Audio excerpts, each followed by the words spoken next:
Pernah nggak sih Anda merasa punya dorongan kuat buat langsung kasih nasihat setiap kali ada temen atau tim yang curhat soal masalah? Nah, hari ini kita bakal kupas tuntas kebiasaan itu. Ini mungkin salah satu kebiasaan kepemimpinan yang paling susah diubah. Tapi percayalah, dampaknya luar biasa.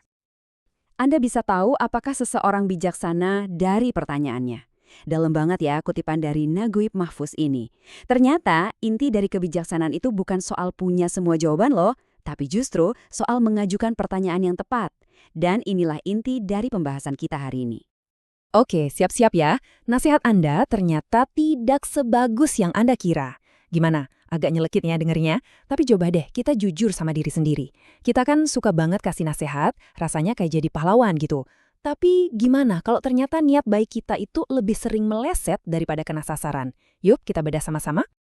Oke, kita masuk ke bagian pertama. Kita akan kenalan sama satu masalah universal yang, sadar atau enggak, sering menjebak kita semua. Kita sebut saja jebakan nasihat. Jadi, apa sih sebenarnya jebakan nasihat itu? Gini deh, bayangin, teman atau tim Anda datang. Bro, ada masalah nih. Dan refleks pertama Anda apa?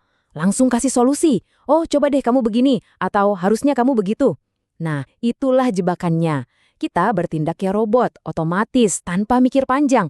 Padahal, sering banget bukan itu yang mereka butuhin. Terus, kenapa kok bisa gagal? Biasanya ada dua penyebab utamanya. Pertama, kita ini seringnya cuma memecahkan masalah yang salah.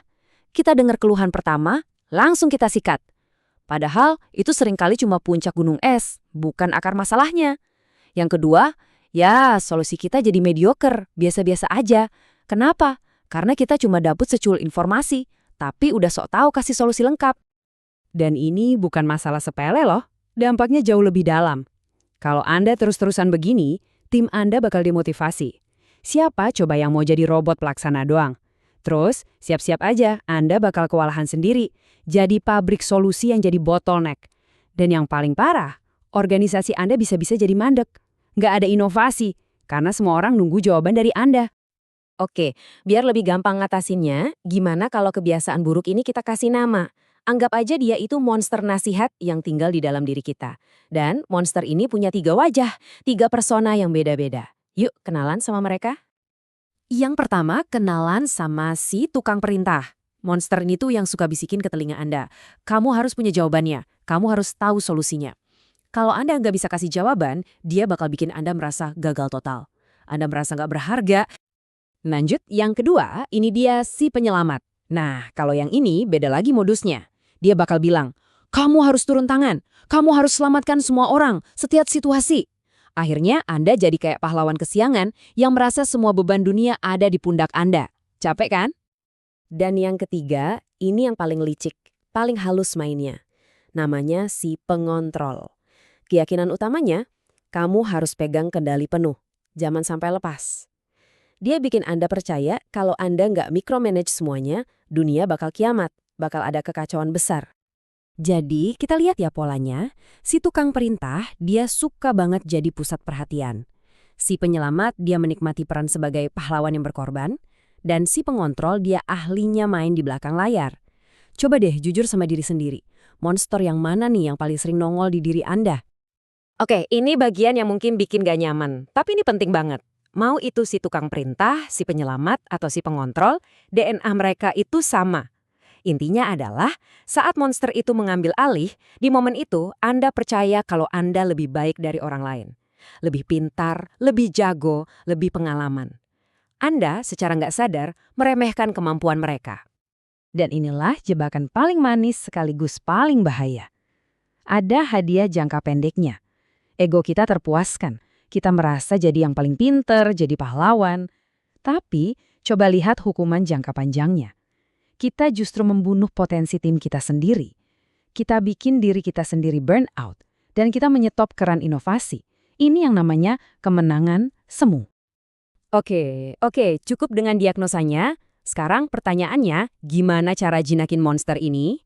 Nah, kita masuk ke bagian intinya nih. Prosesnya memang gak gampang, tapi sangat mungkin dilakukan. Ada langkah-langkahnya. Ada 4 langkah praktis. 1. Kenali pemicu Anda. Siapa atau situasi apa yang bikin monster Anda keluar? 2. Jujur dan akui perilaku Anda. Apa sih yang sebenarnya Anda lakukan saat monster itu muncul? 3. Sadari untung ruginya. Apa kepuasan sesaat yang Anda dapat dan apa kerugian jangka panjangnya? Dan yang keempat, ini kuncinya. Definisikan mau jadi pemimpin seperti apa Anda di masa depan. Kenapa perubahan ini penting banget buat Anda? Nah, setelah kerja keras itu, apa hadiahnya? Yuk, kita intip sosok pemimpin yang bisa Anda capai kalau berhasil menjinakkan si monster ini. Kita sebut saja diri masa depan Anda. Sosok pemimpin diri masa depan ini dibangun di atas 3 pilar, 3 kualitas yang super fundamental, yaitu empati, mindfulness atau kewaspadaan, dan kerendahan hati. Kita mulai dari empati. Tapi ini bukan berarti jadi lembek atau baperan ya. Empati di sini artinya punya kemampuan untuk fokus ke orang lain. Benar-benar berusaha ngerti apa sih yang sebenarnya terjadi di dunia mereka, bukan cuma dari kacamata kita. Pilar kedua, mindfulness atau kewaspadaan. Ini gampangnya adalah kemampuan untuk nge-pause. Jadi ada pemicu, pause, baru ada respons. Nah, di jeda sepersekian detik itulah letak kekuatan Anda. Anda bisa memilih untuk bertindak dengan bijak, bukan cuma bereaksi secara impulsif. Dan yang ketiga, kerendahan hati. Ini adalah antitesis, kebalikan total dari si monster nasehat. Rendah hati itu bukan berarti merendahkan diri sendiri loh, tapi lebih ke kesadaran diri yang tinggi. Anda tahu kekuatan Anda akui kelemahan Anda, dan yang paling penting, Anda sadar betul kalau Anda nggak punya semua jawabannya. Oke, teorinya sudah, visinya sudah. Sekarang kita butuh langkah pertama yang konkret. Sebuah kebiasaan baru yang super praktis yang bisa Anda mulai detik ini juga. Gimana caranya? Simple.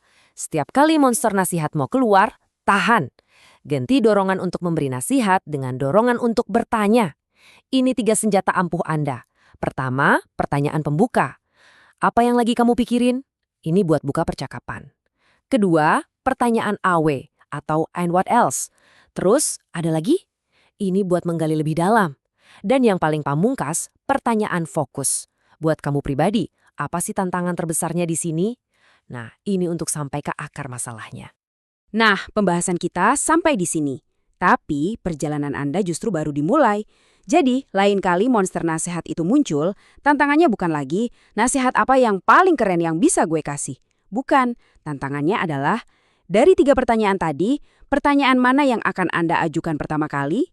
Coba, pikirkan baik-baik.